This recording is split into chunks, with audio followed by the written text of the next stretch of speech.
Welcome back to the Hawmie Podcast. Today we're with MiRage, hip hop MC, the one and only. What's good, big dog? How you doing, dog? Chilling, man. Chilling. Fucking busy. Trying to balance, but you know, busy's always good. Dog, we have to stay busy to like make a living and like fucking survive here. So Yeah. that's like the name of the game, dog. For real. Yeah. Like it like literally drives us fucking like to the end. Like we're like with working and everything, like, you know, our parents, grandparents, older generations, like I see it like on their body, you know what I mean? Like how much we have to work, you know what I'm saying, and grind and all that. But man, I had this first question. What is the perfect day for a sick ass fool? Ooh, that's good. So it doesn't have to be like literal, my boy. It can be hypothetical, you know what I'm saying? Or it can be stuff that you do yourself, you know what I'm saying? Yeah, I think a perfect day is waking up, smoking a joint, or actually taking a bong rip. Taking a bong rip, and then taking a shower, getting up, and then scratch that. It's taking a hit, getting a little workout in, take a shower, then come back, do some writing for 2-3 hours. Then after that, check and see like what sort of content I have lined up for like whatever I'm dropping, right? Whatever I'm working on, like that's probably be like the good span of time throughout a day, and then smoke some more at the end of the day and just just chill. But I mean, probably chill for like an hour before I go to bed and then do it all over again. Like that's what I'm enjoying right now. I'm being busy. I think that for me right now would be like an ideal day. That's tight. Yeah. That's tight. So that's the perfect day for you, huh? Yeah. That's the perfect day for you. For right now, the headspace that I'm in, and yeah. That's good. I like that. Where'd you grow up, bro? I grew up in East LA, so it's like a weird cutoff, right? So I grew up, literally, it's like I'm probably like a few blocks down from Garfield High School, so belonging to LAUSD, and then I'm like a few blocks from Montebello, a few blocks from Commerce, and you're blocks, like in the middle of everything. Yeah, and a few blocks from Monterey Park, but we're East Los, we're it's all East Los, yeah, right there. Yeah, so that like it's like a little weird corner pocket. So like we're from LA, but we belong to MUSD, which is the Montebello Unified School District. So I went to school in Montebello, but I lived in East LA, which was weird to me. Like it was just a mind fuck. And what was weird about that? I just feel like I never like quite fit in one pocket, if that makes sense. So I would, like, for me, right, so growing up Mexican, and a lot of times, like, foos who just grow up in the hood only know Mexican food, and that's it, right? Mm-hmm. Like, that's their palate, which is no knock to anybody, but that's just, like, what you're conditioned to see is what you're gonna be eating, experiencing, going through. But I'm, like, close to Monterey Park, so there's some bomb-ass Chinese food, there's bomb, like, Japanese food, like, literally food, like, driving 2 minutes away, walking 10 minutes away. Mm-hmm. So we grew up with that. Then we also grew up with like Boyle Heights was a little crazier because I think like Boyle Heights just has more gangs than East LA in general, right? So grew up with that, but then grew up in Montebello, which like to a lot of people is like the brown Beverly Hills, right? That's what people kind of think in the back of their head. Kind of like what Downey's kind of turning into now. Oh, for sure. Right? But way more chill, like a lot older folks, like it's a place where a lot of folks retired. A lot of like war veterans lived out there. Mm-hmm. And then we're by Commerce too, which is a whole different thing, right? Like off the 710. So I remember like going to Downey, but also my dad would work in Compton. So I remember taking the 5 to the 605 or, the 60 to the 605 and then just experiencing different things. So like would go there, but yeah, it was just like pretty much everywhere, but I didn't get to explore LA till I graduated high school. Mm-hmm. When I had my whip, then I could go a little further, then I could go deep into like, I experienced Hollywood then, I experienced like Koreatown, other parts of downtown, like, cause downtown now is not what downtown was 10, 15 years ago, bro. So that's the area that I grew up in. So it's like kind of like a mixture of it, but it was like heavy brown folks everywhere. Like it wasn't as gentrified, huh? Nah, bro. The time, and it's slowly creeping in. Like, now I see white folks walking on my street. I'm like, but it still has its hood element to you. That's like, it just sticks out like a sore thumb. Food. What's up? But I told my dad 5 years ago, I was like, there's about to be white people moving in. He's like, nah. Like, I was telling a lot of folks, I'm like, this shit's gonna get gentrified, because I saw it in the Bay, because I went to school in Santa Cruz. So I saw it in the Bay. I saw the transition because I would go up there with homies who lived out there, and then went back home a few times, like on my breaks, right? Summer break, winter break. And then I saw LA changing, and I'm like, what the fuck? And now there's a Starbucks around the corner from where I live. There's like 3 Starbucks. So Target has a fucking Starbucks. There's a Starbucks right next to the studio that Nug Life works out of. There's a little one right there, because that's the area that I live in. And then now there's one like going on to the 60 off Atlantic and Beverly. So there's 3 Starbucks. So you're starting to see that, and then you're starting to see rents go up. I think like a 2-bedroom right now is like $2,300 food. So it's like, yeah. But back then it was not like, especially like the late 90s, early 2000s, foods were still banging. Foods were still getting shot, and you would still be like, I remember being like 7 and I saw some food stretched out in our neighbor's house, but on a table, and they're like, yeah, this food just got shot. Apparently this food like now has to use a fucking wheelchair, but it used to be a little grimy out there. Yeah, that's wild.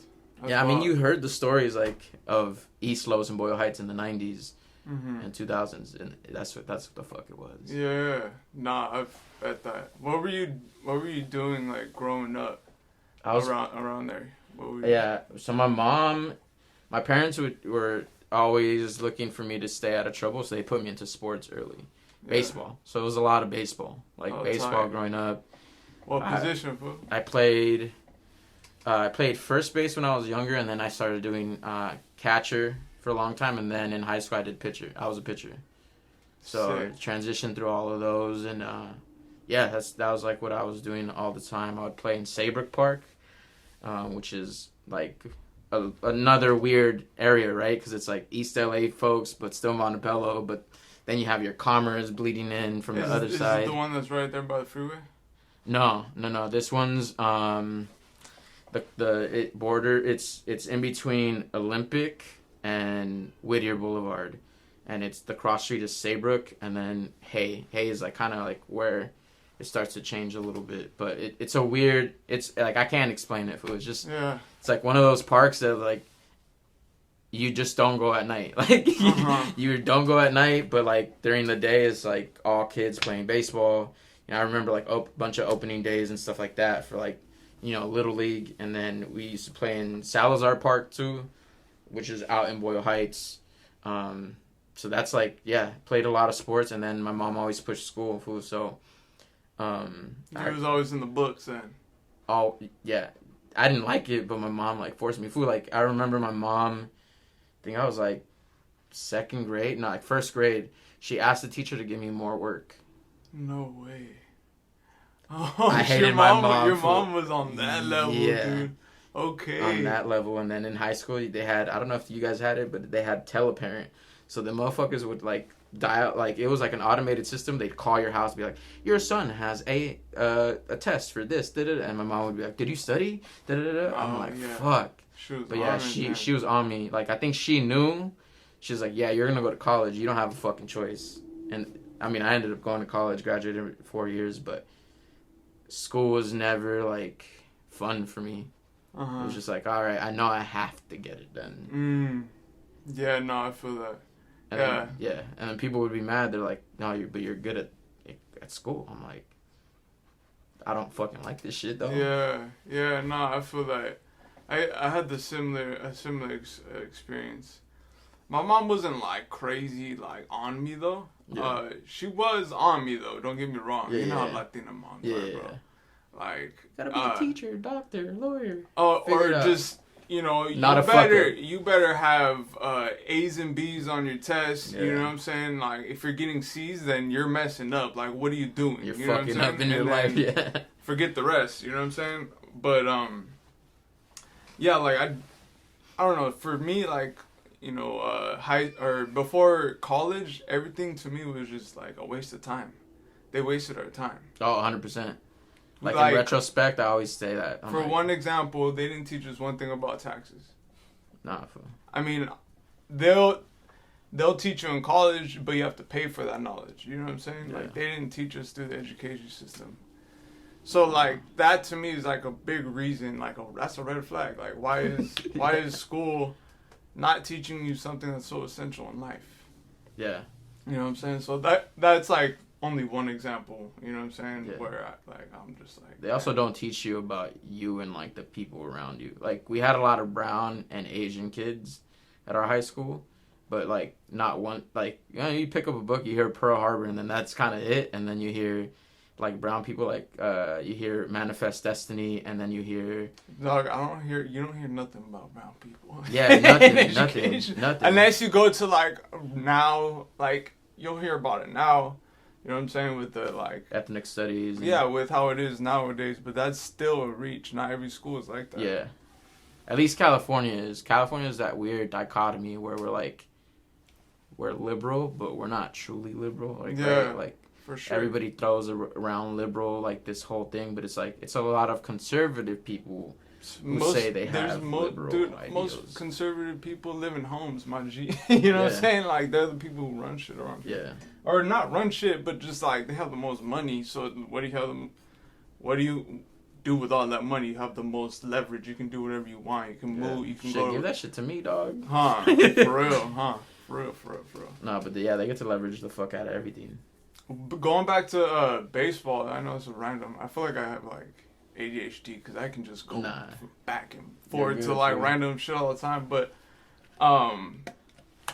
did you love baseball?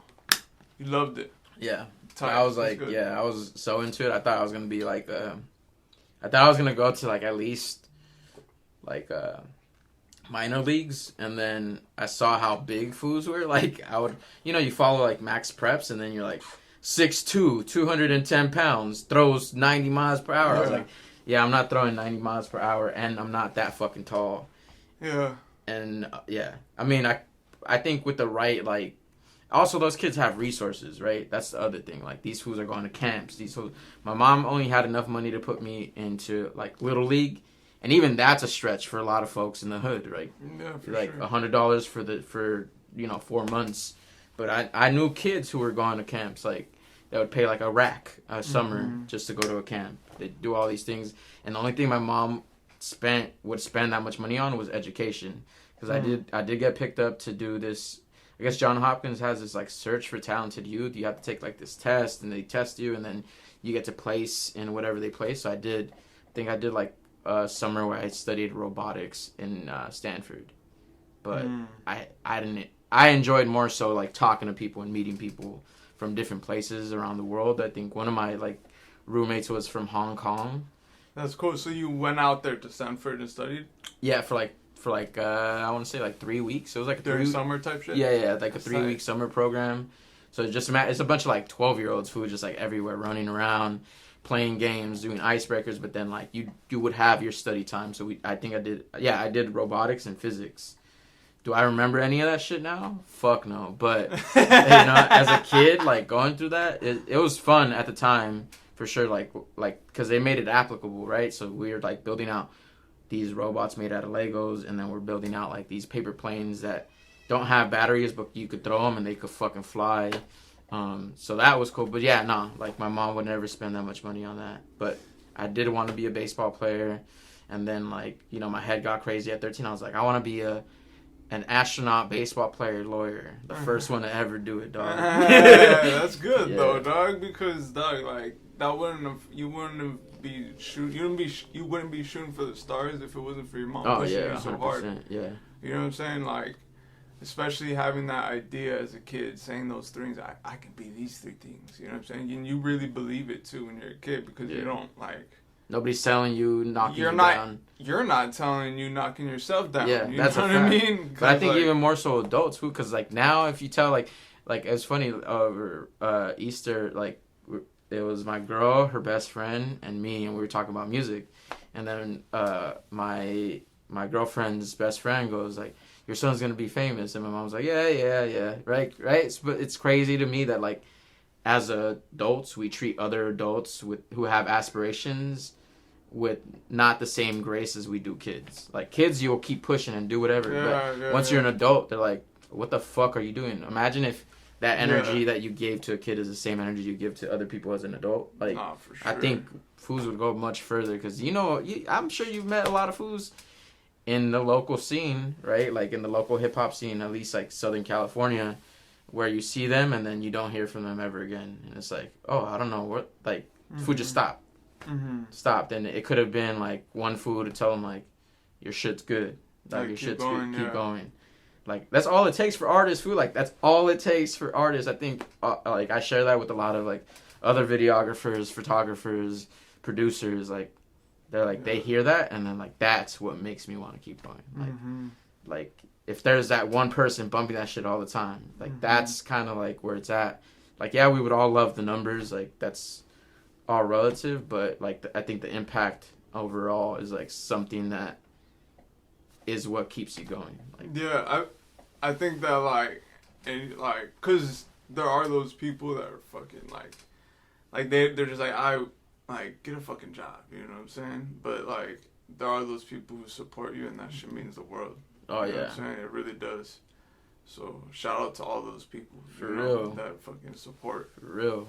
You know what I'm saying? Like, it doesn't matter who they are. And the fact that they're supporting is like, yes, like, I'm doing this and someone is rocking with me. You know, like, it's the best feeling in the world, for sure. Yeah, I get juiced when I see people with, like, old merch that, like, is old. Like, I don't even have some of those pieces. And fools have them. I'm like, what the fuck? You still have this? They're like, yeah, fool. I'm like, that's a trip. It's just a trip that people still hold on to shit like that. Yeah, nah, that's... For sure. So talk to me about after high school. What did you get into? You went to college, right? Yeah. I went straight to a 4-year. I went to UC Santa Cruz, where like I studied. It was almost what'd you study for? I studied critical race and ethnic studies, and my emphasis was in race and law. So it was like like there's only so much you can learn in 4 years, but a lot of it was like labor law.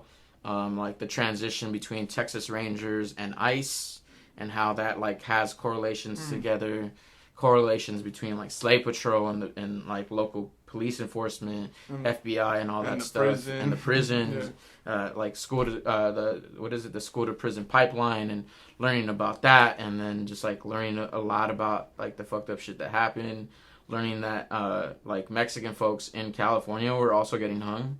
Like, I didn't know that. Like, in Santa Cruz, there's a known bridge, and like they showed us images of this like Mexican American dude being hung. And just a bunch of white people just like hovered around. They used to have Juan Crow, so you know Jim Crow. They also had Juan Crow. Juan Crow. So meaning like no Mexicans allowed. So they had it for us too. They just have it so buried in history. Yeah. That it's like it takes someone to, read and get that knowledge from the books, and it's like not many people have the time for that because everyone's fucking hustling, trying to make money and shit. So. Yeah, I think what happens too though is like you get indoctrinated, and you have a lot of folks who exist in a system that's not made for them, who are proud to be like Americans. Like, I'm a proud American and this and that. And they're like, no, but I'm proud of the opportunities here. I'm like, okay, but then those are the same folks who are like, you got to remain critical. You never know what people are really telling you. I'm like, all right, then let's talk about it, fool. Like, this country's fucked up too. Like, this country is every bit ugly as it is beautiful. For me, I only find beauty in that it's diverse, right? Like, and you can make connections. You can meet people who are Jamaican. You can meet people who are Haitian. You can meet people who are from Japan. People who are from like all these different places in the world, which is super dope, which is very unique to where we're from. For sure. Right? But, there's, like, hella fucked up shit. But I think because of that, we don't learn about the history. Like, there's a lot of history that I got put onto in college. Bro, how pissed off were you when you're like, they didn't teach us this shit in middle school? They didn't teach us this shit in high school? Nah. Not even in elementary school. We could have, like, obviously elementary, like, you're young, maybe not, like, the hard history, like, about all that bad crap that happened. Yeah.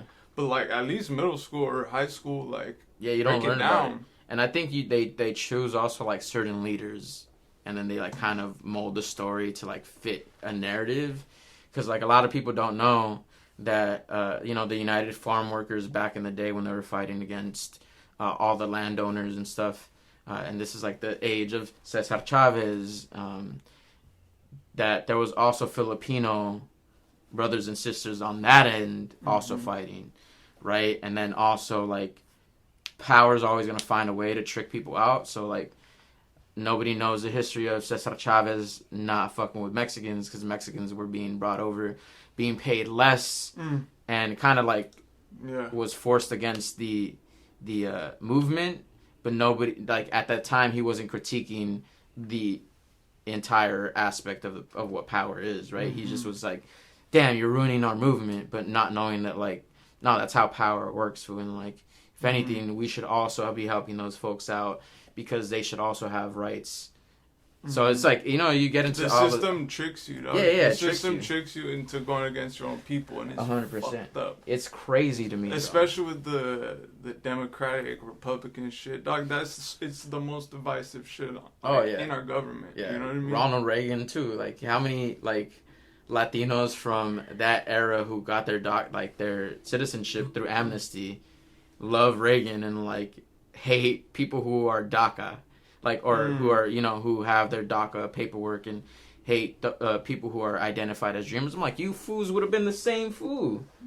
That would have been you. And everybody's like, well, they don't pay taxes. I'm like, nah, actually they do pay taxes. And then they're like, no, but they get like social welfare. I'm like, no, they don't, because they aren't legal citizens. Like, legal citizens cannot get that. Their kids can if they're born here, but like...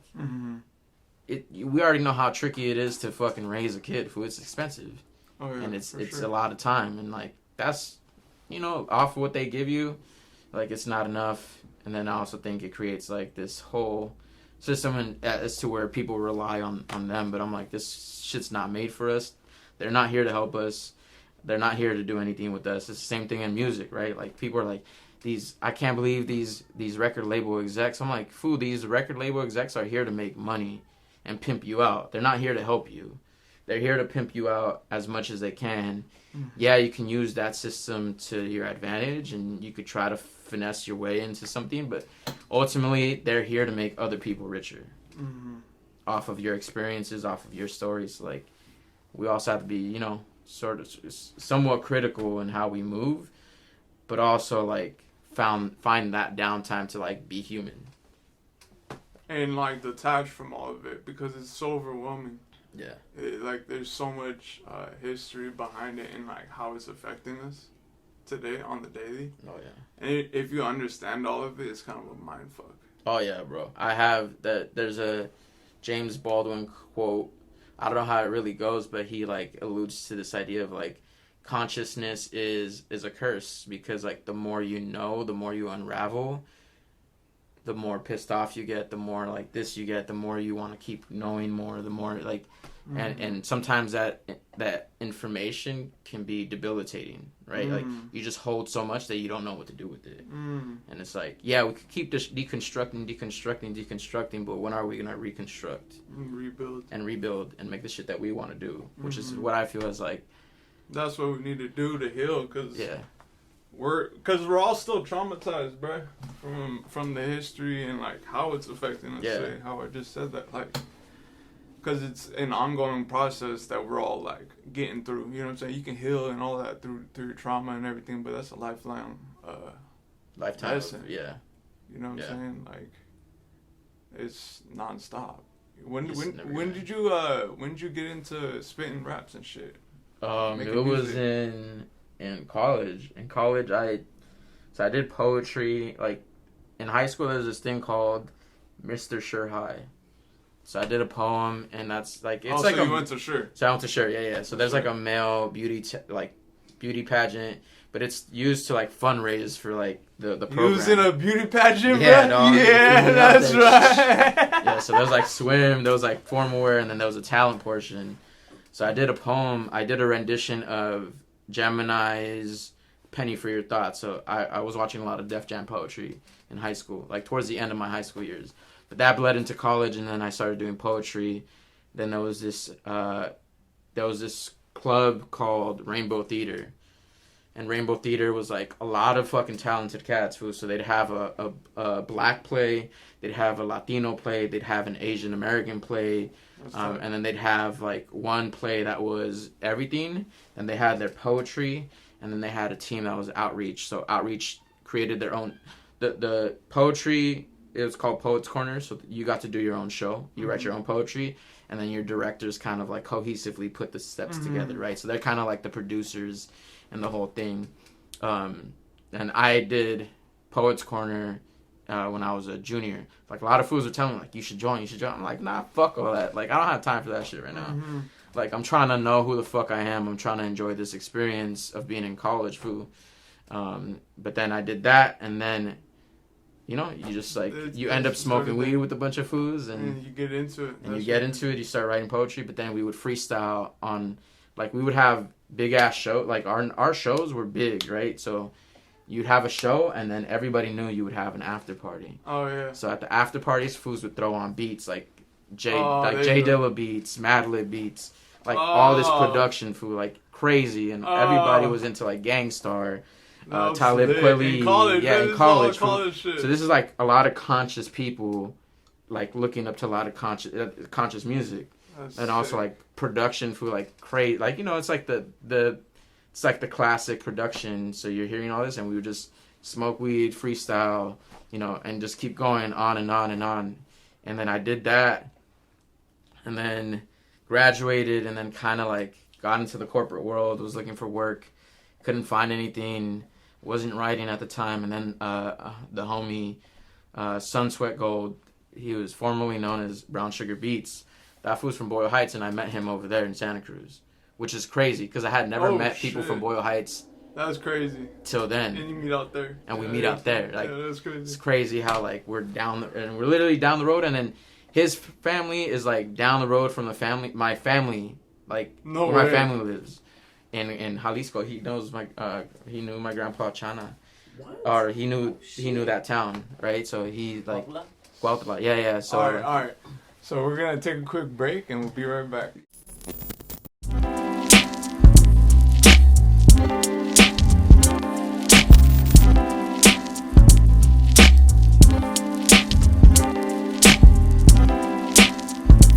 Hawmie Podcast. We were talking about you said your homie Sunsweat? Yeah, Sunsweat Gold. That's how I met that fool.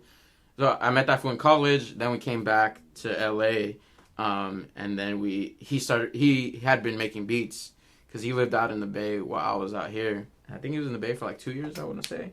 But he would make beats, and he would send me some, and then I'd just start writing. And then 2018 was when I first got into the old DOTR studio and started recording music. So then we released a project under CAC Shobi. It's like a play on words for Shaq and Kobe. And yeah, we released it. I don't promote that shit because that shit was rough. But yeah. But yeah, we did that, and then after that, did a bunch of, like, just started working on a bunch of singles with different people. Met the homie Esau from he's from North Carolina. Well, he was born in Pasadena, raised in North Carolina, and now lives in New Mexico. And then I met just like a lot of more producers. Also, like, we live in the age of YouTube, so I was looking at YouTube beats and just making like a bunch of songs, and releasing. And then, like, the first cohesive project that I put out was a 3-track EP called East Side Stories, which I released last year in the summertime. And then now we're just working on building out content for these songs that I made at the end of the last year that we're pumping out, like, one by one. So once a month I'm putting out these projects, and then doubling down on videos only because of how I'm seeing things play out. I'm still going to do music videos. It's just, like, going to be less than I'm used to, because a lot of people just digest reels right now, very, very short form content. Yeah, so, like, putting a lot of money into videos can get expensive, and then for people not to, like, see it sometimes gets in the way. But I think I still want to do videos because I still want to do the creative process of making a video.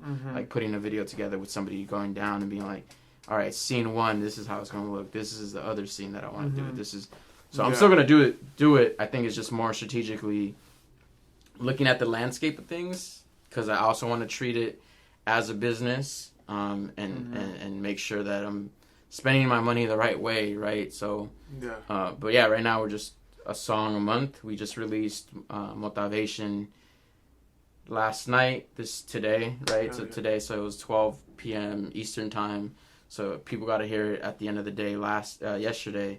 And yeah, we're just pushing that out. Go play that one time. I played it earlier. It was tight. Yeah, thank you, fool. Yeah, I liked it. Doing my little Spanglish shit on it too, like doing something different. Because I feel like I know a lot of rappers who either rap in Spanish, rap in English. I think there's very few that do the Spanglish. Shout out to Zenaloa, because he's one of the cats that does rap in Spanglish, and that fool's hard. I think he's hard. That fool has like perfect Spanish though too. Yeah, that fool has like. I listen to that fool speak. I'm like, damn, dog. Yeah, and I have like, where it's like, damn, you could tell like when I dropped off the Spanish, and like, all right, fool, this is where you're done. But I could still hold a conversation with like my grandparents and my tias and tios. I feel like it depends what generation you are. What generation are you? I'm first generation. See, yeah. So I can still hold a conversation. Like I'll be fine if I go. Like I went to the Dominican, I was fine. I went everywhere, I was fine. Nice. It only comes to like the academic side of things that I can't push. I can't say police brutality in Spanish. I'm just like, la policía los estaba pegando. Like the police were hitting you, right? So there's certain things that I can't translate because I just dropped off and just never kept up with it. But I'm trying to keep up with it because I think my goal is to try to get at least one verse in all Spanish. That'd be tight. You can do it, bro. Verse. Yeah. Come on, dog. Yeah. Come on. But I like the Spanglish because I feel like that's how we grew up, right? Like speaking Spanglish. At least I grew up like that. And I know there's a lot of like people who identify as Chicano, Latino, who grew up like that, who are first generation, second generation, grew up speaking Spanglish, and like it's our own like little dialect. And I think it's just more self-expressive, like in the east side of LA. Like that, you hear a lot of fools with the, "Hey fool, what you doing?" Oh yeah. For sure. Like, that's did you how see the talk. hura? Yeah. Did you see the hura? Like they'll like interject Spanish and English in different places, and it works. I mean, that's like how we were raised. So, trying to put more of that into my music. Not trying. I am putting more of that into the music. That's tight. Yeah, and then writing new material for next year. So, right now it's just like getting to work, and then I have my primo working with me on the content side of things. So that helps out, right? And also doing behind the scenes shit, because there's a lot that I do that I didn't capture before. And I'm like, I need this. But I didn't ask him. He's like, what do you need help with? And then I was like, well, this is what I need help with right now at the moment. And he's fucking with the vision. So, yeah, it's cool. Like, more people are asking, like, how they can help. Genuinely asking how they can help. And it's a blessing. So, like, I think that kind of, like, gives me the assurance that, like, all right, I'm doing shit the right way. Yeah. Like, I'm doing shit the right way. To keep you motivated to keep going and shit. Yeah, because it's hard when you're, like, the only fool pulling up to shit. Like, you know, I used to have my ring light, and that's, like, how I would try to get some content, but you can't constantly be looking if the angle's good. You can't, like... Yeah, for sure. So it's, like, a hit or miss sometimes. Yeah, but going back to, like, you know, when you started making music and shit, or thinking about it now, kind of like what we were talking about earlier, like, you started spitting later on in your life. You didn't start writing early. Nah. So talk about that. Like, what, you know, what's your point of view on that? Because we're kind of having a conversation earlier. Yeah. Like, sometimes my mind goes to, like, damn, what if I was writing back then? Like, how much beastier would I be now? How much, like, easier would certain things be for me? But then I also think, damn, I was 14. Or, like, you know, at that age, like, what the fuck am I really going to talk about? Like, and some artists do grow with their music, but I feel like sometimes some artists don't have shit to say. And, like... They just sound... They just sound dope, and you could rhyme a lot of words. And, like, that's a majority of, like, the scene. Like, it's the ad-lib song, too. Foos can, like, rap and, like, rhyme shit and it not make sense. And there's a pocket for that, for sure. Like... And I feel like that's even mainstream right now too. Yeah, bro. you just rap shit that rhymes together, and it's not a cohesive story. But I feel like there's now cats that are putting stories together, right? Like you have the Mescals of the world, you have the Trizzes of the world, you have Organized Crime, who's like doing a lot of great shit. You have Noises, who's doing a lot of great shit. You have Zay. You have like so many cats that are putting out stories. It's just like sometimes I think the mark is missed with the behind the scenes stuff and the process of doing this stuff to like bring people into that world, right? That I think, you know, and it all is, people will find that out as they go. That's no knock on like, and that's not specifically to the names that I dropped. That's to like other folks within the scene that I see, right? I think the folks that I mentioned are like somewhat of the caliber that I see. Those are the folks that I like get inspired by and look up to. But there's a lot of dope music also. Like there's a lot of bad, but there's also a lot of good because of the bad. I think those two things kind of like, do they necessarily have to coexist together? No, but because fools are tired of shitty music, they'll make good music. Yeah. And there's a lot of dope music that's being pumped out right now too. But I think it's just less than the shitty music. Yeah, there's like spaces for all of it, you know, like. Yeah. Because there's like music with messages behind it, you know what I mean? And that to me kind of is the timeless music. Like if you think about Bob Marley's music, for one example. Yeah. You know what I'm saying? It was like world peace, like, you know what I'm saying? One love and all that. Yeah, one love, and like his lyrics reflected that, obviously, you know what I'm saying? Like all of his music was, you know, it was definitely on that energy of like conscious of what I'm making right here, instead of just being like, I'm just gonna rhyme something. Yeah. And that's no knock to people who are rhyming like music and making music tight like that way, because it's still cool, you know what I'm saying? Like, yeah. But it's like, if we're talking strictly about message, you know, yeah, exactly, it's a different thing.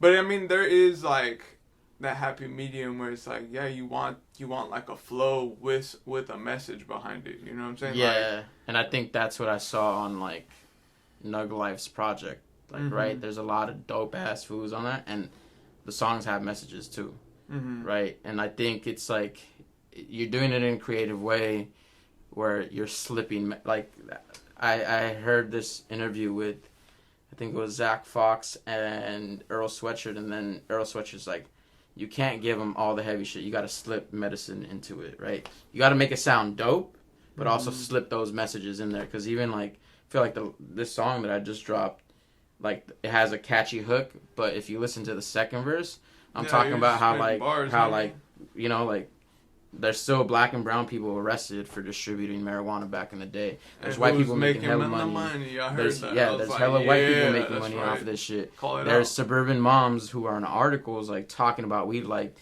oh, weed helps me become a better mom. Getting paid for it. And getting paid for it, getting sponsorship. So it's just like, food. All right. Then now you come back to this whole like, this system's not made for us. So they're always going to trick us out in any which way. And the weed game right now is like another like big example.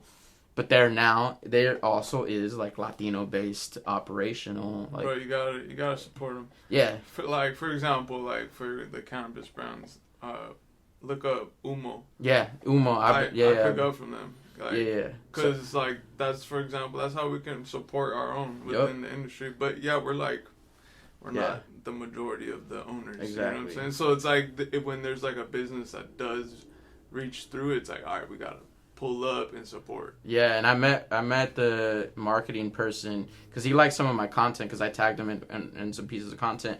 We have more content where we're burning the tree. I like the brand, right? So right now it's not more so like, oh, let's build a brand partner. It's like, nah, I fuck with these brands and let's just put out the content that makes sense. We're putting out a 420 song.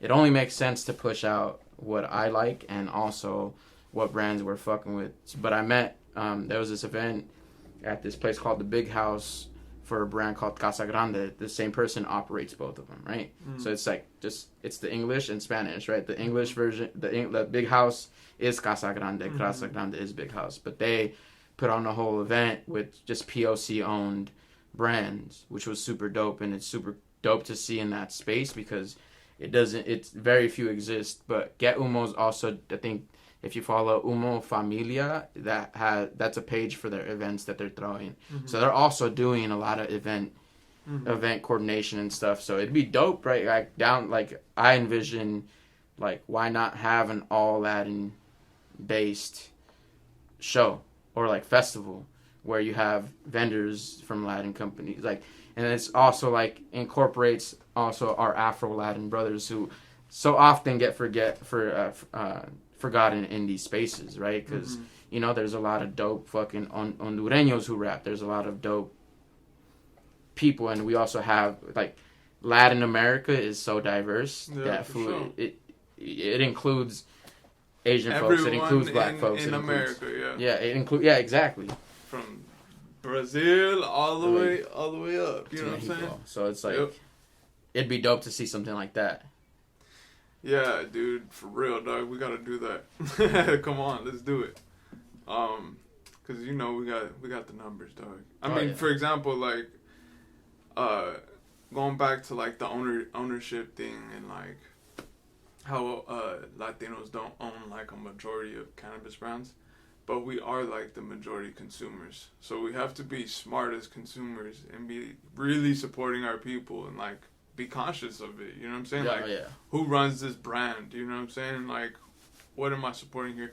But it's like easier said than done, bro, because like even our daily products that we use around the house or like stuff like that, there's layers to that. You don't know who's behind those brands, you know what I'm saying? So it's not just like cannabis. Yeah, I think you got to start small too and then work your way up there, because obviously these bigger brands have a way to scale to make shit cheaper for folks, right? So it's like, right, it's that also, the system also plays into that of like, what can we afford? Sometimes we can not afford to support our own because it's so expensive, but if more of us did support it, imagine the economies of scale going into that, prices being dropped, and now it's a more sustainable model, which I see like a lot of foods don't like. Again, don't push other shit, because foods are just so into this whole like, well, I'm not getting paid from it. It's like, all right, maybe not now, but imagine down the line, food. Like, if you keep supporting these brands and what they can do for communities that hasn't been done before, like, just imagine shit bigger than what it is right now. And you know, some people don't have the foresight to see that, but you know, some folks do, and I see it. Like, I already see. We're already seeing these things pop up, right? We're already seeing like people like brands like Umo. We see brands like Casa Grande popping up. It's now our duty to support these companies and still support also like the hood foods that are selling like, you know, super low prices. It's like, that's also another thing, right? Like support them both. Yeah, exactly. Let's support it, but also like there's an entryway for the legal side of it now, right? And let's take advantage of that. And like you said, be smart with our money. Like, are you gonna spend money on J's, or are you gonna spend money on a brown brand that makes shoes? Like, and be conscientious of that and more cognizant of how we spend our money. Or even just clothing brand, you know, like the shirts that you wear, like all that stuff. Cause like, you know, even for example, it's like, all right, like, how do I support my people? Well, it's like, all right, go to DTLA, dog. You know what I'm saying? There's plenty of our gente out there selling things underneath, like, tents and, like, you know what I'm saying? Like, there's a lot of people out there. But at the same time, it's like, it's different because there's the history of, like, this place got colonized, so, you know, the way the corporations are running and the way that the markets run, and, like, it's just the access to, like, Walmart is way easier than to go support your people, like what you're talking about. So it's pretty wild in that aspect. 100%. But I feel like now, even so, like, the small things that I do, like, I have, like, a lot of shirts from, like, artist homies who put out merch, and, like, that's now starting to become a majority of my, like, of my closet. Granted, I still get jerseys and shit for sports teams because of, like, Christmas and my birthday, and, you know, folks, you know. No, that's, dude, that's the way to do it right there. Like, if you have the means, like, support your people that you rock with, you know what I'm saying? Like, on all levels. Yeah, so. No, exactly. Even the restaurants who, like, So I tell people, I'm like, sometimes you have better shit there. I'm like, why are you wasting your money on a Subway sandwich? Fuck all that food. Like, go buy a torta from like the little, the little Mexican shop. Yeah, for and sure. And support there, and down the line, you just don't know what it's gonna look like too, food. But I think keeping the dollar in our communities is important. Oh, for sure, dog. I feel like that's gonna help. It helps us survive, dog. Yeah, because like think about it. How much money did black and brown folks not make for the Black Panther? That new one that they just released, where it had like a lot of like indigenous culture as well. Yeah, it's just like we spent hella money to watch that shit. I'm sure we could spend a lot of money to. Hey, is it appropriation if Latin people are in that film? Regardless, it's still a bigger system. I don't think it's appropriation. It's representation, but it's like also representation mixed in a complicated ass system. Right. So it's semi-appropriation. Because it's like corporate appropriation. Yeah, that's what it is. Like that's what it is. Because it's like who's running it, but like obviously we still need to exist in these spaces. So I think it's just another way of brown and black people navigating. But I think there also have to be some consciousness as to like, all right, if we could spend that much money on this movie, and there's a little homie who's doing like a short film and is trying to sell tickets to go see his short film for $5. Yeah, go freaking support. Yeah, for sure. No, 1,000%. Imagine if 200 people spent $5. Yeah. That's a rack. Yeah. Imagine if you were able to do that now, like 10 nights in a row. That's 10 racks. Yeah. But now you do like some community investment type project, and the community invests in the project, and where it goes, those profits can go back down. Like, I think there was some rapper, I forget who it was, but he's like, after 20 mil, money can't do more for you. Yeah. And I was like, all right, let's get to that 25 mil and just like keep giving fucking money down and spreading that shit down. Yeah. But there's always power against you, so you have to move strategically too. Like, you can't be too loud. Yeah. Right. But I think for sure, foos are in a place where it's gonna happen. It's just keeping that momentum up. Yeah. Yeah, for sure. What talk to me about East Side Stories, bro. Who produced the project? So my girlfriend did the cover art. She does all my cover art. That's so I basically tell her, and it's a trip that you told me last time that you worked through. That shit was funny. She says hi too. She's like, no way, really? Yeah. She's like, Jason. Oh yeah, I told Jason to leave too. Like, yeah, but she does the cover art, so she's done it for all but like I think two of my cover arts that are out there. That's but nice. She did the whole thing, so I told her I wanted like the Latino heat. I don't know if you seen the Eddie Guerrero shirt. Sometimes I rock it, but it's been a minute. But it's a remake for the cover. Yeah. So I was like, that inspired, and I want lowriders and flowers. And she's like, all right. She's she rolls her eyes like, all right, this fool's fucking just dreaming big. And then she puts it together, and then it worked. And then the homie Sunsweat Gold produced Sick Ass Food, which is like the track that a lot of people know now, like at least in the local scene, and that's what now still gets the most plays. Talk to him about that track, bro. Where'd you record it at? Like when? Yeah. What was the vibe? So the homie Sunsweat Gold works at Icon Collective, which is in Burbank, and that's where he cooked the beat. He cooked it. He sent it to he airdropped it to me. Then I got home. I started writing to it, and then like the first verse came. And then I heard the melody in the song. It was and then I was like trying to come up with something. I was like, I don't really, really fuck with you, but I know that I am a sick ass fool. And then the second verse is like, in my room smoking on this marathon. So I was smoking on Marathon OG. Hell yeah. And just started like writing the second verse, and then 2 weeks later after that, I recorded it with the homie Devatic, and recorded at his home studio in Commerce, and then we got it done. And then I heard these two other beats that the homie Esau made. This is a cat from New Mexico, and they both had Ralphie Pagan samples, which is big in like lowrider culture and OG culture.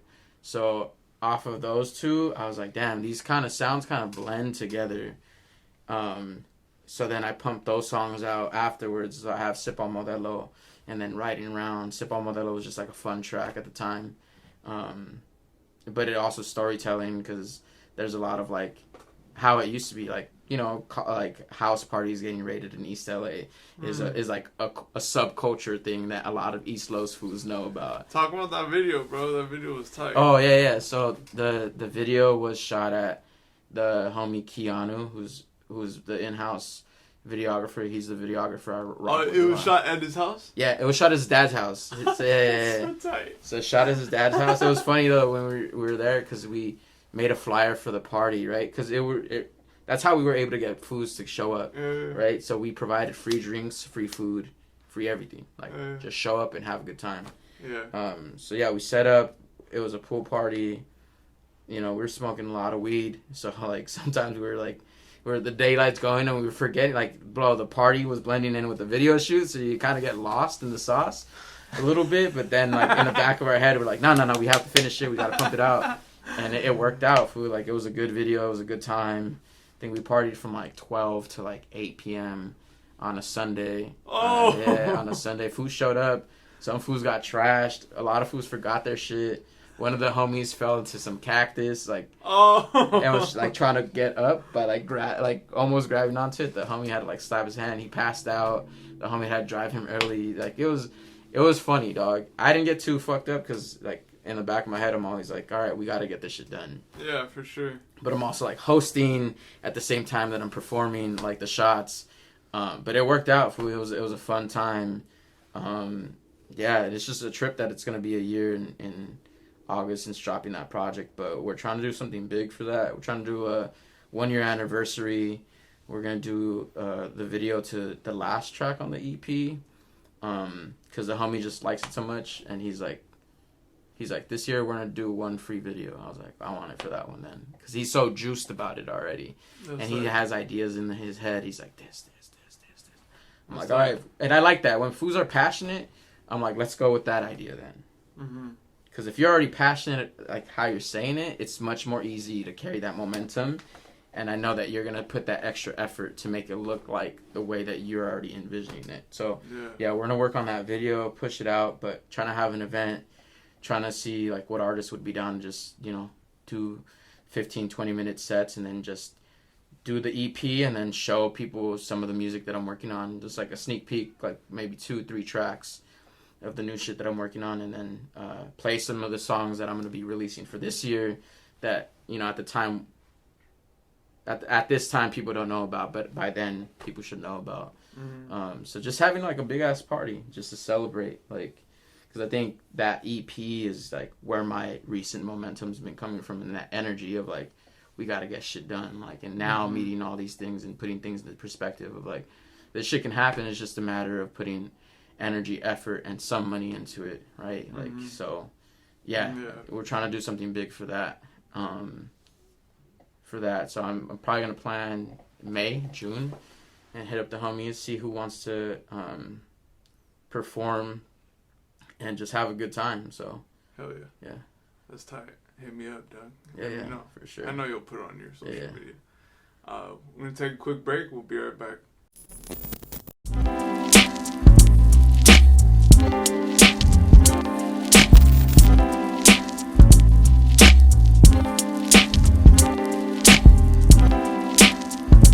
Hawmie Podcast.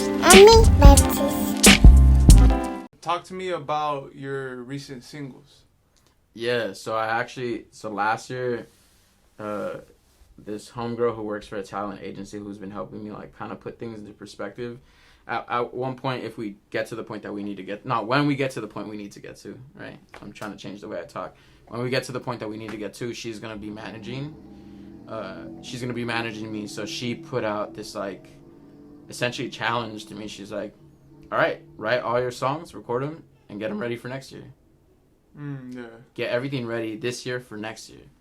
I was like, what the fuck? Like, why would I do that? Like, usually I record songs and I put them out like a month later, like, right? Yeah. And but that shit takes away from like how you can strategize for marketing, how you can strategize the content around what you're doing, right? Like right now, that's what we're doing. We're like, because we know what songs are coming next, we're able to do the content beforehand or even in the midst of it dropping, right? Because I think it's always important to push your songs out as much as you can. Like you can't just post and be like, nobody's listening to me. Like now what I'm doing is sending foos DMs and being like, the worst that could happen is they don't respond to it.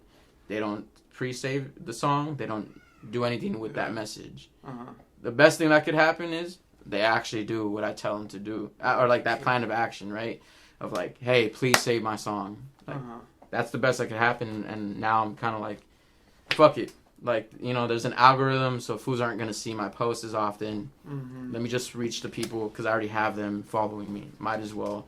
And then connecting with folks who interact with like, I like to interact with the folks who are interacting with the content because that shows me that there's some, at least at the base level, there's something that they liked, possibly, right? And sometimes, no, they didn't. They just double tapped it because it was there. But, no, I feel that.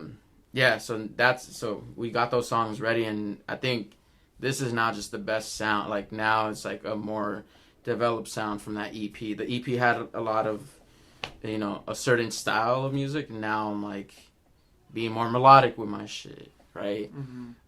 Which is what like Fruta was when I dropped it. A lot more melodic, singing throughout most of the track. Completely doing a 180 on foos, and some foos are like, yo, that song's actually good. Like some of the hardest foos in the scene will be like, nah, I love that song. Yeah, I like that song, bro. Yeah. So it's a vibe. So a lot of more melodic, trying to make like hooks a lot more catchy, which I think is working because foos have been telling me. But yeah, a lot like more message, more storytelling, a lot just like trying to make my whole song like a big ass metaphor essentially, right? And encompassing everything. So there's that I'm working on. But I think this is the best music that I've been making. I'm making music like as I'm dropping also all these songs that I have in the what do they call it? You have it in the archives. In the archives. Yeah, so sure. Just putting this shit out. And then in the vault, right? So just putting all that shit out and having it already lined up and working on the content with my cousin to promote the track, and then doing playlist pushing, doing all the like business side of things, and it's helping me learn because when I do put out a big project, now I'll know. Like I need to do this, I need to do that. Let's do this. There'll be some new challenges and new things to learn, of course. But I'm like now this is helping me boost my confidence and boost that like this role of like the momentum going. Yeah, exactly. So there's a lot of that. Yeah, dude. I mean, it's like a lot of like, you know, you gotta be smart with the business side because like we have so much like creative abilities, but if we don't like create that energy into our business side, like it can mess things up. Oh yeah. So for sure. What was I gonna say? I was gonna ask you about your track 2023. Yeah. Talk to me about that track, bro. I listened to it recently too. Sure, I was like, I like all these singles, bro. Like they're all great. This upcoming this past year. Yeah, 2023 was just like that song that I want to start off, just so that people know like this is the kind of the energy I'm on, like. Because I think, what was it, like, there was a time, I think 2018, 2019, even 2020, where I had, like, really bad anxiety, like, debilitating anxiety, where, like, sometimes I wouldn't want to get up. Fools would hit me up, and I'd be like, nah, I'm not going to go. Like, I had already said I was going to go. But, I mean, fools already know that I like to say no, just because I'm, like, a homebody. But, yeah, no, like, that track was, like, all those things that I was working through at the time, and then I had it for like 2 years, fool, and I was just like, you know what? Let me just put it out. Yeah. Let me just put this shit out, and have it be like the first start. And if anybody gets anything out of it, like that's ultimately the goal, right? But like, yeah, I think it's a lot more heartfelt. Like, you know, I talk about my grandma passing away in that, talking about how like my mom processed all that, and like just realizing that like pain is also what allows us to grow and experience life. So just more like more introspective and more like grateful for life. And then that kind of like for me was to set the tone for the year. It's like, all right, I'm grateful. All these things happened. We're gonna keep pushing past it. Now, like, what are we gonna do after that? Yeah. Right. And then I just now like all the other songs. There's a lot more. It's a lot more fun, but all of them have a message.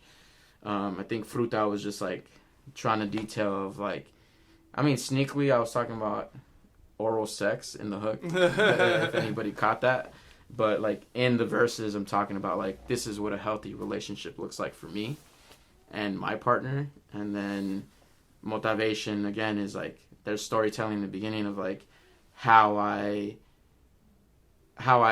like, the things that I used to do, right? Like, telling my mom I'm at youth group at church, but I'm smoking, like, a bowl with the homies inside the whip. Like, literally, that all that shit that I said happened. And then I talk about all, like, the social side of weed and, like, black and brown folks being arrested, like how I mentioned earlier, and white folks taking advantage of this whole thing. But also, like, when we grew up, like, we bought OG because that's, like, the strain that everybody in the hood had from an OG, right? So it was a lot more shady also to buy your drugs back then. Well, it's like... Hell yeah, bro. Yeah. It was way different back in the day. Well, I remember I went to a shed, like, literally in the hood. There's a fucking house in the front. This fool lived in a shed. Fool, like, a legitimate shed, like those tough sheds. Walked in. This fool, like, did, like... I was like, all right, here. All right, bye. The fuck out of here. I'm like, all right, bro. Yeah, no, so it was a lot more shady, but, yeah, talk about that. Like, we used to buy it from OGs. We used to hide it from our parents, and we used to hide it from the police. So, like, yes, like, what I lived, fool. Like, I was... As good as I did in school, I think weed also helped me, like, take away some of the stresses from that. But, like, I started smoking at 12. Not as heavy as I do now. And even so now, I don't smoke as heavy as most folks. I think there's, like, little homies smoking, like, an eighth in a blunt. I'm not doing that type of shit. Yeah. Right? I'm packing a bowl on the bong, taking a hit, getting shit done. You gotta smoke the weed. You can't let the weed smoke you. Yeah, fool. Like, if you're smoking like 8 blunts like 5 times a day, fool, I'm just like that. Yeah. You're smoking like an ounce a day, damn near. Yeah, for sure. That's craziness. So I like to consume responsibly and get shit done. But I mean that, like, the music's just getting better. But 2023 set off everything, and now we're just continuing the momentum. Like, trying to get a few collabs done. Send a few tracks out. So hopefully I could get Zenaloa to hop on the track that I sent him. And then I'm working on an EP. Right now I can't say who I'm working on it with, but I could tell you off screen. Hell yeah.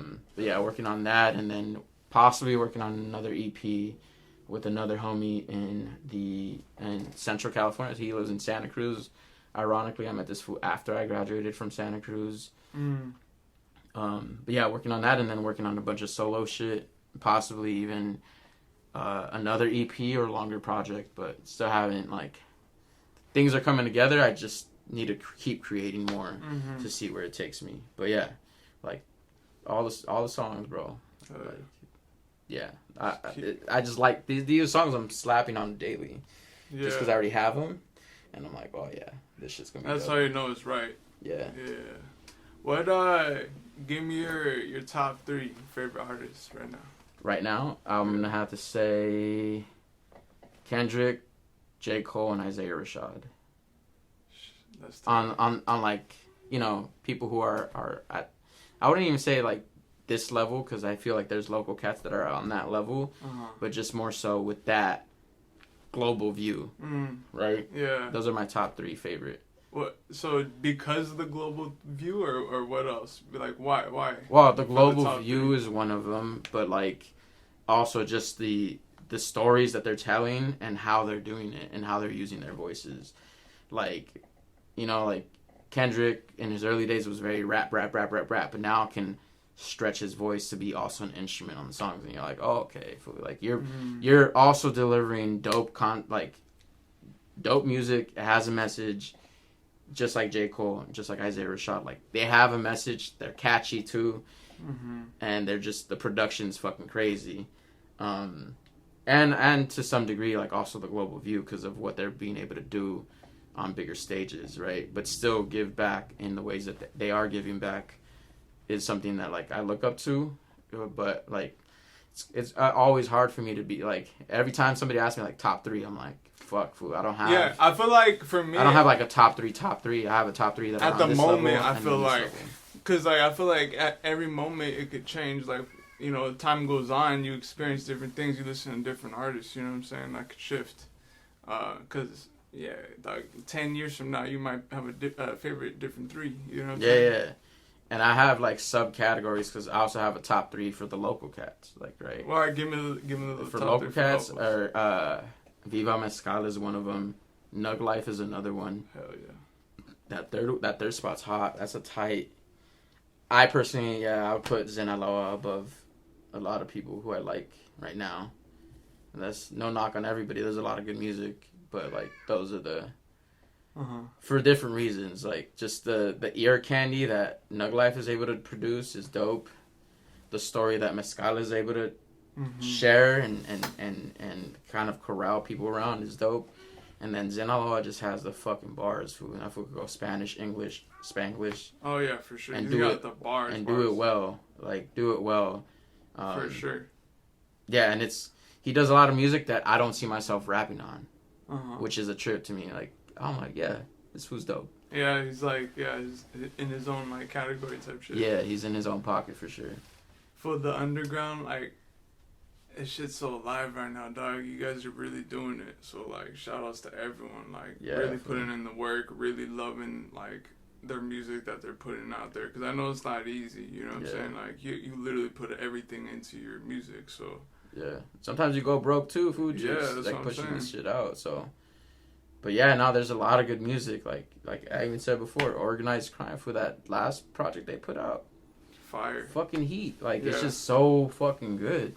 Mm-hmm. And shout out Organized Crime. Yeah, shout out Organized Crime. Like, and I'm sure there's a lot of fools who I look at that people would be like, oh, you listen to them? I'm like, yeah, fool. Like, there's a lot of dope in the underground. Like, Noises is also another dope ass fool who like, I like his shit.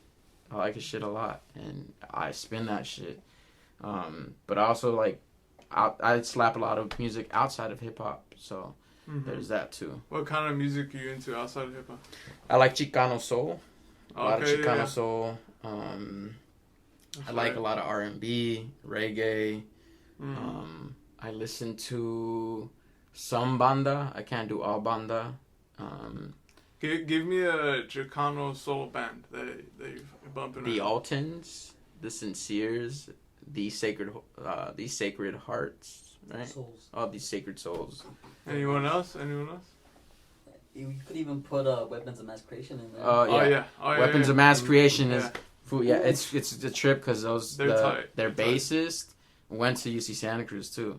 So I have that connection, and he also did that student group called Rainbow Theater, and then I met Soli at the Bars on Wheels pop up. So I met I met that cat, but they're dope. We saw them live. They're I've seen them live too. They're fucking sick. They just it's a little bit of everything. It's hip hop, cumbia, rock, jazz, all kind of mixed into that whole thing, which is super dope to see. Yeah, for sure.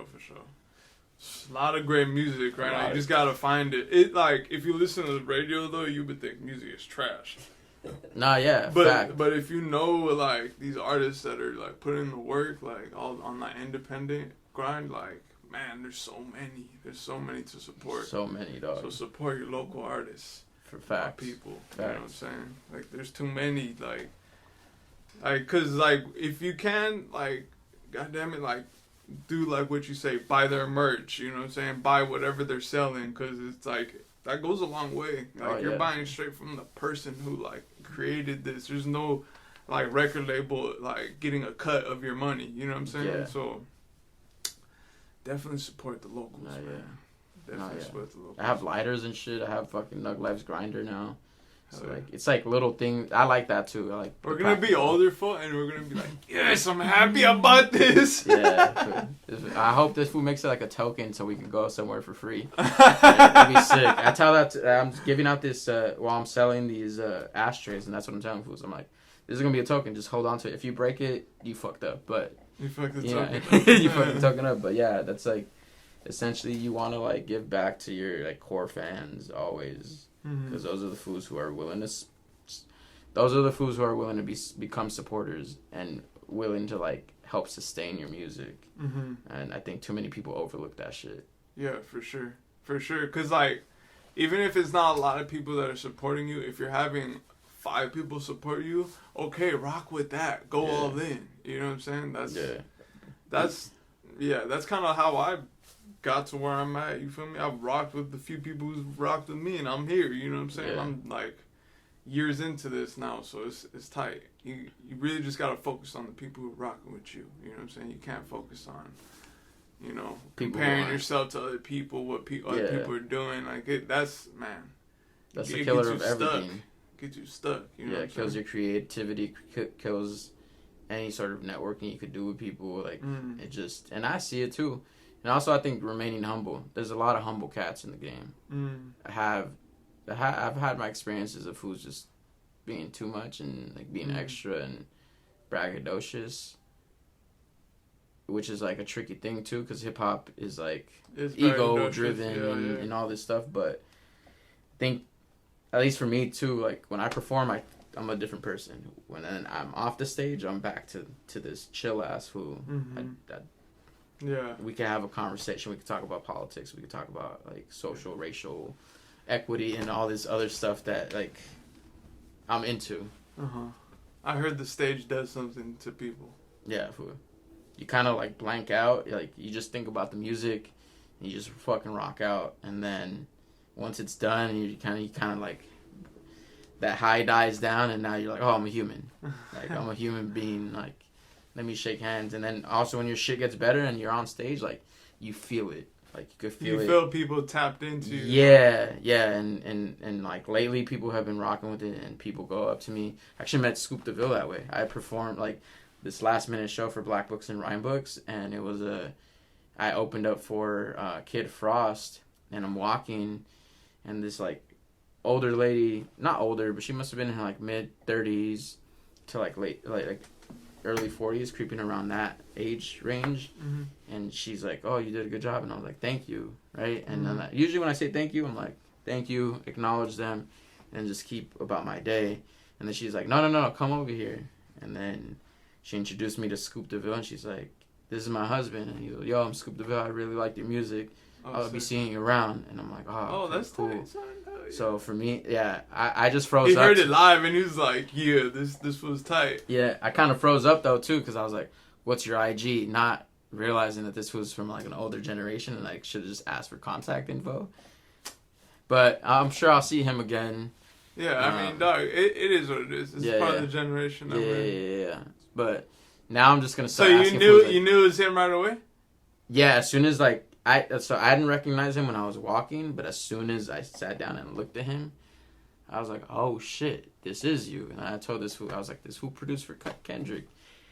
And many more. Like he produced for Kendrick, Snoop Dogg, his own pops, and like other fools. The list goes on. Yeah, so like I was like fanboying a little bit, fool. Like, yeah, bro, you gotta those little moments, dog. You gotta like be like, enjoy it, because like, dog, there's not gonna be an end all be all like day where we're like, yes, I did it. You know what I'm saying? Yeah. It's like little moments like that along the way. And that helps. Like, that continues the momentum, fool. If somebody of that caliber tells me like he's rocking with my music, like that meant a lot at that moment and still does now.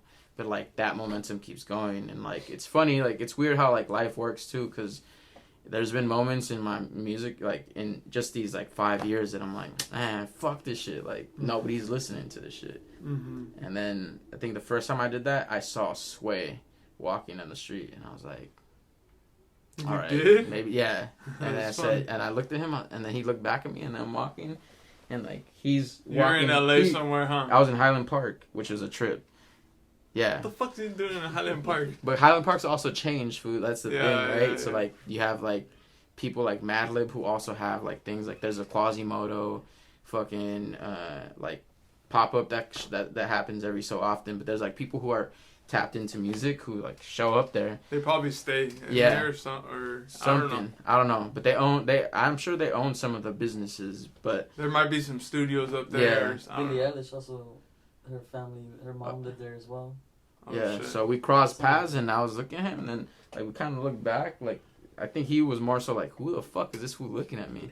But I'm like, yo, you're Sway, huh? I was like, can I just shake your hand, fool? Just shook his hand. And then that I was like, yo, this is a universe putting things together for me to like to see that it's tangible to meet folks who I like look up to.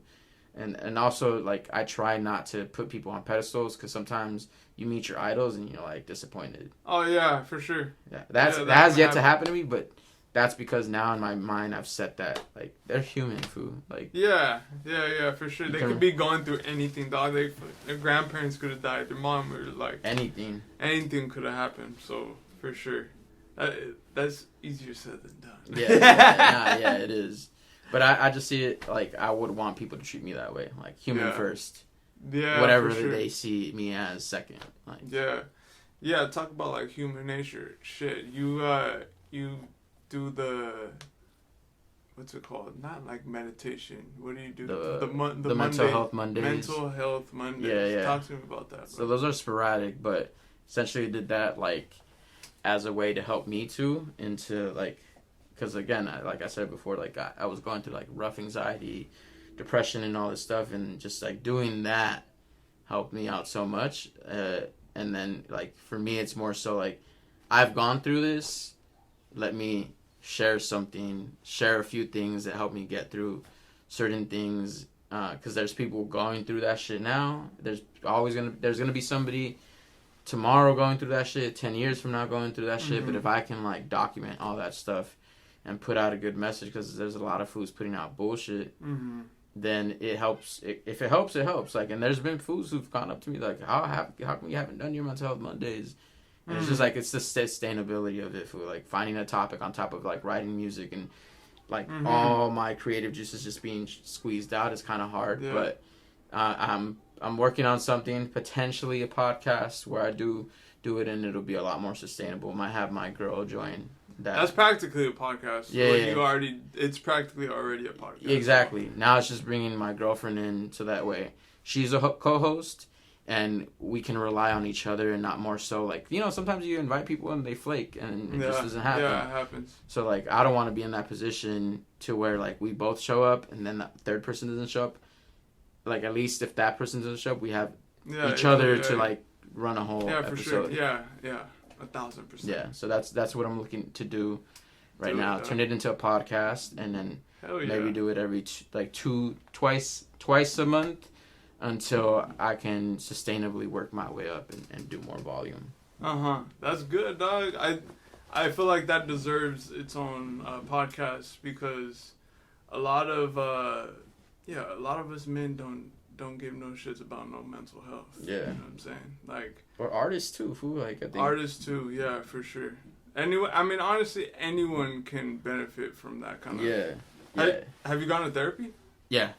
But that makes sense. That makes sense why you're doing that and you therapy. I've gone to therapy. I haven't been to therapy in a while, but it always comes back to like those basic tools that I built with going to therapy, and then I'm thinking about possibly doing it again, but more so just like not that I'm in a bad position, just more so like help me manage small things. Like, you know, like I'm working a 9 to 5 and I'm also doing this and I'm also doing that and I'm also that's a lot. It's a lot to stretch out, but then, you know, coming back to like you're good, fool. Like you're doing more than what a lot of fools are doing.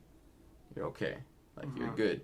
I used to be like, I'm not doing enough. You gotta be easier on yourself sometimes. Yeah. I used to be like, I'm not, like even last month I was like, I'm not doing enough. I'm not doing enough.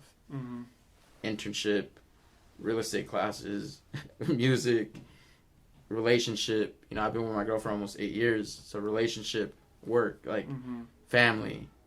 And I'm like, no, I'm doing a lot and like I'm managing to balance it out more so or less. But now it's just like, all right, keep the gas on, keep the foot on the gas, and keep pushing all this dope ass music, and then work my way up to dropping a big project and just continuing that momentum year after year after year after year, and just like I don't have to pop tomorrow. If I did, cool.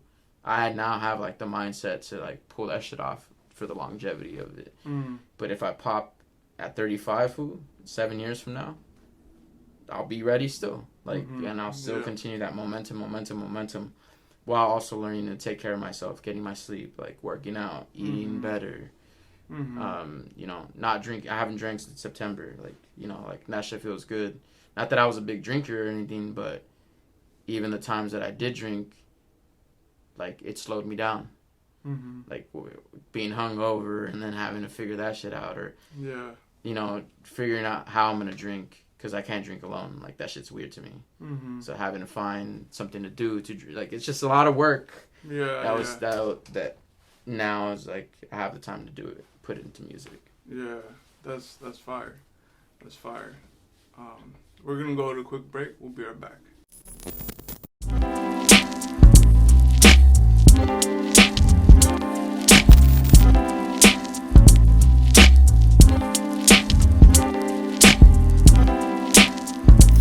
Hawmie Podcast.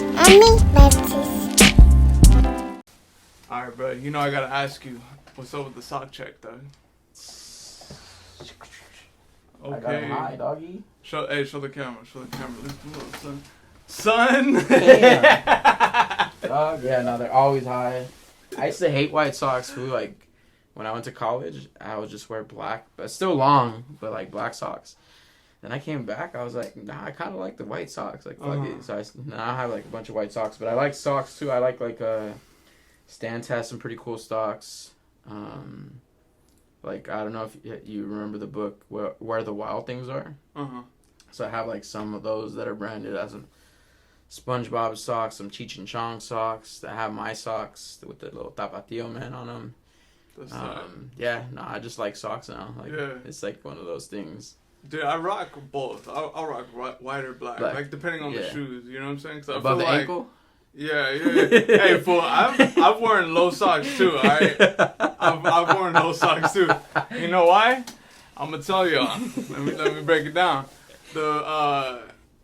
It wasn't until like I would say like a year ago, 2 years ago, I started noticing that my hairs were starting to disappear. You know what I'm saying? On my lower half, you know what I'm saying? Where the sock goes on your leg. I started noticing my hair wasn't growing there no more. So there's a science behind this like, you know, sock addiction that we all have to have high socks, dog, because it stopped my hair. And I brought it up to a few of my homies. They're like, oh yeah, fool, like I don't even have hairs on like the lower part of my leg because I wear high socks all the time. Yeah, it probably cuts off the blood or something, dog, and your hairs can't grow or something. Okay, so is it healthy then to have high socks? I don't know. Have you seen the diabetic socks? Those are like all the way to your knee. That's just crazy, dog. Is that really for people with diabetes? Yeah. Compression, like long compression ones. Or I never knew that. Or high blood pressure too. Like some folks wear some high ass socks. Fools with some knowledge, dog. Sharing some knowledge. I never knew that. You learn some things. There's some different, but I don't grow. Like I barely grow. This took fucking like 5 years to grow out. This. I don't grow. Like I don't. Like my armpit hair food looks pathetic. My girl always gets mad. She's like, "You don't shave? You don't do this?" I'm like, "Nah, I don't grow hair in areas that most men grow hair." No, I feel that. That's good. I mean, I feel like most of us get hairy because we shave, though. Yeah. Like, otherwise we all wouldn't be that hairy. Like, because, like, I mean, obviously some of us are hairy. That's genetic. You know what I'm saying? Like, genetically, yeah, for sure. But, like, there are those aspects where it's like, okay, well, we shaved for X amount of years, so your hair gets automatically thicker. You know what I'm saying? You get thicker beards or whatever. I believe that, yeah. Yeah, now if I grow whiskers, I don't even grow a beard. It'll be like two hairs here. Sometimes the little nipple hair. Oh, shit. So, hey, if you want to grow them out, bro, just start shaving them. Yeah. Put some Rogaine on this bitch. Oh, man. So let's get into some would you rather's. All right. It's a little segment I do every podcast. So corn or flour, bro? Corn. Corn. Yeah, it just hits different food, and it's That's like right. I don't feel like the ancestors made it. You feel me? Yeah. Wheat wasn't for them white people. Yeah, nah, for sure. No, I mean it's true because like it's like corn is an actual like fucking it's like a superfood, honestly. Yeah, the maíz. Before it was processed to what it is now, obviously. The nixtamal is like the best one. Cause like for example, when people like cause I have gluten intolerance, I could still eat corn though. You know what I'm saying? Cause corn is like it's almost like a whole grain type. Yeah, thing. yeah, It's exactly. Like, it's really good for you. But yeah, flour tastes good still though. I ain't mad at people with some who butter and like some flour. salt. That's smack. I'm not gonna lie, but yeah, for a general rule of thumb, like I don't know. I look at people differently if they eat like a plate. You know how you get your carne, your beans, your frijoles. I look at people differently if they use a flour tortilla for that. I'm like, that should be for burrito. Quesadillas maybe. I'll let that slide. But yeah. I'm not really fucking with the flour like that. Yeah, hell yeah. Bro, not that I'm anti-flour, but yeah, anti-flour. Fuck it, Antifa, anti-flour. Oh, that's hilarious. Black or pinto beans? Black, yeah. Black? Yeah, Black that's a hard one, yeah. Because I'm Salvadorian too, so I grew up with black beans. So you're Salvadoran and Mexican. There you go. Yeah. That's what's up. Green or red salsa? Green. So you like the too spicy is too much. No, I like the habanero. Like if you would have said habanero, the orange shit, I would have gone with orange. Oh, okay. I don't know, the red one just tastes like smoky shit. Like somebody burnt the fucking chiles too much, and like the flavor's sometimes off. Like not everybody makes good red salsa. Like green salsa is kind of hard to fuck up, and then habanero's kind of hard to fuck up too. So I feel like those two, but a lot of people fuck up the red. A lot of y'all fuck up the red. It's too spicy. Or too burnt tasting. Yeah, too burnt tasting. Lime or lemon? Lime, yeah, for sure. Yeah, lime is a sauce. Limeade is even better than lemonade. I mean, that's like what they made Sprite out of, right? They probably use majority lime and shit. They like claim citric acid and shit, yeah. But plus all that crap, yeah. But dog, lime for sure. You put you just get a cup of hot water and you squeeze some lime in it. Dude, it's super good for you too. Like if you do that first thing in the morning, you'll start burping because isn't it like it's like alkalizing your system too. Yeah, you can't go wrong with that. Yeah, you remember like you get a stomach ache, you get a picot, some lime and some salt, knock that shit back. Yeah, lime for everything, dog. For sure. Limes all day. Elote or raspado? Raspado, yeah. Why? I can't get down with the mayo on the corn. No shit, eh? Yeah. Yeah, it's just too much for you? Yeah, I usually, if I do get corn food, now I get like lime juice with chile powder. But yeah, it's simple. It's too much. Yeah, it's too much. I'm like butter, mayo, cheese. Nah, I ain't fucking with it. I'm not fucking with it. As a kid, I used to like fuck up the elote, but I don't know, your palates kind of change when you get older. And for sure. Nah, it's mayo shit. It's too much. It's fake butter. Nah, I'm cool. Nah, for sure. I'm good. For sure. I feel like I know, because I know it's bad, I'm like, alright. Like, it's like a treat for me. Like, whenever... Because I like it, dog. You know what I'm saying? I won't yuck anybody's yum. Yeah. Nah, but it's unhealthy, dog. Like, at the end of the day, like, that's the truth. I mean, you know what I'm saying? I've made unhealthy choices before, you feel me? But hey, we all do. You know what I'm saying? But, yeah. I think the only, like, thing that I will allow is the hot Cheetos and the corn. Like, and that has to have some sort of mayo, I guess. So I think at that point, I'll be like, all right. Yeah. This is okay, I guess. Yeah. Flan or arroz con leche? Arroz con leche. Because you can have it warm or cold. You can't have flan both ways. Yeah, no, that's a good answer. Bro, both of those are amazing, though. Both of them are bomb, yeah. I love flan. You could go in on both, like... Yeah. All types of flan. The Cuban flan, fucking Mexican flan, Salvadorian flan. Oh, it smacks. Yeah, for sure. I love how like each culture has its own version of it. Jamaica or horchata? Ooh, fuck. This was hard. I'm gonna say both. If I can say both, yeah, I'm not gonna make that choice. Yeah, I feel that. I feel that. They're both amazing, though. Yeah. Like a good Jamaica on a hot day, forget about it, though. Come on. Yeah. But I mean, it's the same with the horchata. That's a fact. The only thing is, like, I don't drink that much dairy nowadays, so the horchata, like, but I will fall back once in a while. I'll be like, I'll fuck my stomach up for this. Yeah, no, for sure. Yeah. For sure. There's some, I could be wrong, but there's some recipes people use water. Yeah. Or like, you know, even the plant-based milk. Yeah, or like oat milk and stuff like that. Yeah, I've had it. It just doesn't hit the same. It does not hit the same. I'll be, because I went vegan for some time, like 2-3 years ago, for like 7 months, and it was cool. Like, I enjoyed it. I did not enjoy the horchata food. Yeah, that shit was sure. whack. That shit was. That shit's not good. Unless somebody out there can put me on to like a plant-based horchata, it just doesn't hit the same. Yeah. Let's see, plant-based horchata. Trust me, there's some fire ones. I like, cause I eat plant-based majority. I eat vegetarian though, but definitely it's like, it just comes down to if it's like a recipe or not. Yeah. You know what I mean? Like if it's made from, you know, just the powder, then forget about it. Like it's gonna taste like crap. You know, that's it's gonna just taste like sugar. Because there is bad horchata that has milk too. So I think there's just more bad plant-based ones. Bad tasty. Yeah, bad tasty ones. Freaking chanclas or slides? Chanclas. Yeah. Why chanclas? Because you could run in them bitches. Yeah, you could dip out if you need to.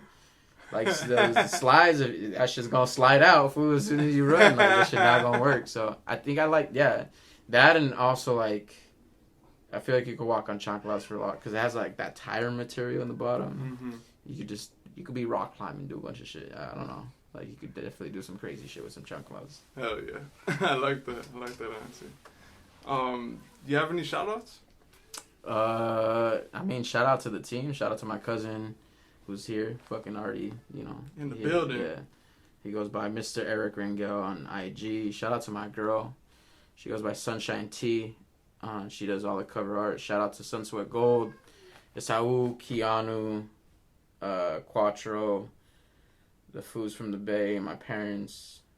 That's pretty much it. And everybody who I rock with, like, who I'm inspired by. I mean, that's too many to name, but everybody who I'm inspired by. Shout out to you for fucking putting this platform together, fool. And it feels good to get onto, like, the early stages of your creation, because that's, like, the best. I think that's, like, the best energy that you could be around. And, you know, shout out to everybody bumping that new motivation. And shout out to everybody rocking with me. Hell yeah. If you had one message, we'll end it with this. If you had one message for the world, what would it be? Keep growing. Keep growing, yeah. That's right. Simple and to the point. Keep growing. Keep growing. That's right. Like a plant. You gotta keep growing. Yeah. Like sometimes the sun won't be at its best, you know, peak, and sometimes you won't get enough water. But as long as you keep growing, like, shit's gonna come. Yeah, I love that. That's great, bro. Thank you again for pulling up to the pod, bro. Blessing us with an episode. Where can they find you on social media? Yeah, you can find me at _MiRage Music on both IG and Twitter. I think it's Mirage Music or Mirage Brand 87 on TikTok. And then, yeah, IG is like the main hub, so you could click the link in the bio. I know a lot of who's get lazy to do that, but yeah, you click that link in the bio and it takes you to everything. But yeah, IG is where I'm mostly on, and then TikTok I'm trying to get on, but we don't know because of this whole ban shit. But yeah, you can find me on those social medias. Tight. Hell yeah, dog. Thanks for coming again. No, yeah, thank you for having me, dog. Don't forget to like the video, subscribe to the channel. I'll see you next Wednesday. You better do it. Peace out.